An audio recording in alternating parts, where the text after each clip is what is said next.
Freddie Prinze Jr. had plans to attend culinary school until Hollywood came calling, and he landed roles in hit movies like She's All That and Scooby-Doo. But he's never given up his love for cooking, and now he's sharing some favorites in his new book, Back to the Kitchen, 75 delicious real recipes and true stories from a food-obsessed actor. And Freddie joins us now. Welcome. Hi, how you guys doing? I am so excited about this book because, well, I love a cookbook and I love to cook. But this is a great one. You've been cooking for a long time. It's been a passion of yours. My mom was amazing in the kitchen.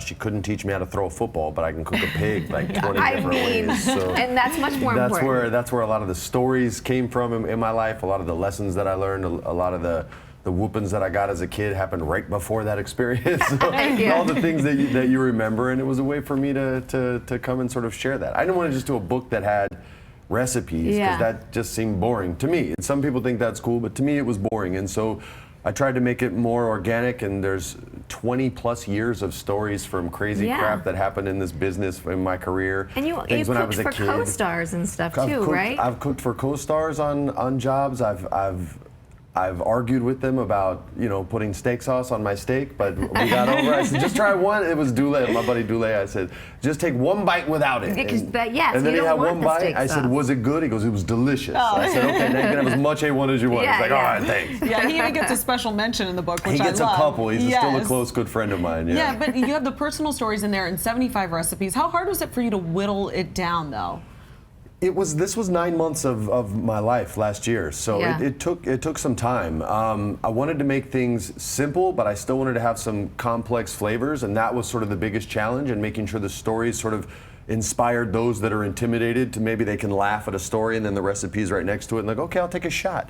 So whittling it down was a little tricky. The majority of the recipes are 9 ingredients or less, and that includes salt and pepper, so it's really just 7 or less. Yeah. And then there's a few more complicated ones on which is why people get intimidated if it's a long list of ingredients. So this is a great book for that. A lot of people have small kitchens, and you just don't have room for 8,000 things in there. And so I tried to look. I was a bachelor. I lived in a studio apartment. I know how rough that is. Yeah. I had a hot plate, not a stove. Oh, a hot plate. That's rough. I try to make things very easy and adaptable, and it's also family friendly too. Well, yeah, family friendly. You talked about your mom being an inspiration for you. I love the lessons that are in this book too, and I love because I subscribe to the philosophy of don't ask, just cook as well. Yeah. And your mom did that with you, but you had to try something 10 times before. No, that's what I do to my kids. My mom was way more hardcore. Like if you ask my kids, how many times do you have to taste something, Charlotte? She'll say 10 times.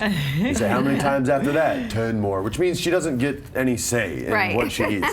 For me, my mom was way more hardcore. I didn't eat dinner one night. She said, oh, that's okay, baby. You go to bed. I'll see you in the morning. I went to bed. Next morning, exact same plate, same spot, same meal.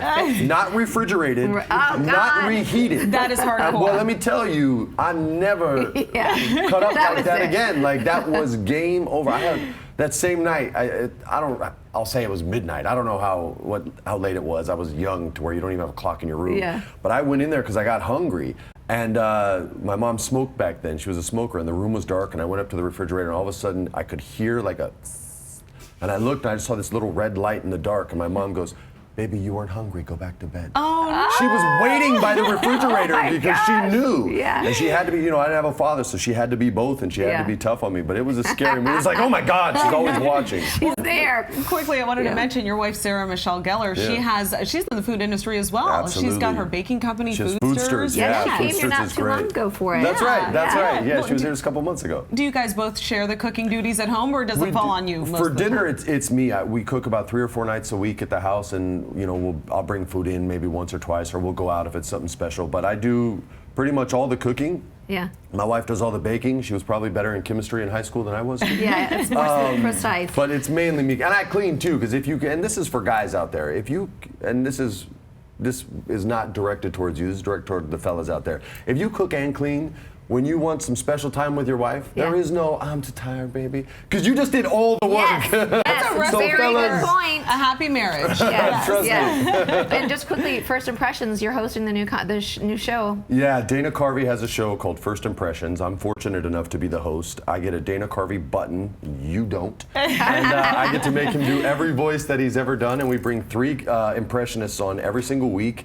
And if you can do voices, that's great. Yeah. But if you can't improv, this show will make you fall flat on your face. Yeah, it is that's a a great sink show. I or look swim forward to show. seeing that. And the ones that have swam are Michael Phelps good. Wow. All right, well, First Impressions airs Tuesdays at 10:30 on USA. And Back to the Kitchen is available now, so be sure to check it out. Freddie, thank you so much. I appreciate the time, you guys. I feel like we got Thank to learn a little bit more about you through this You book, learned about my too. hardcore mom. Yeah.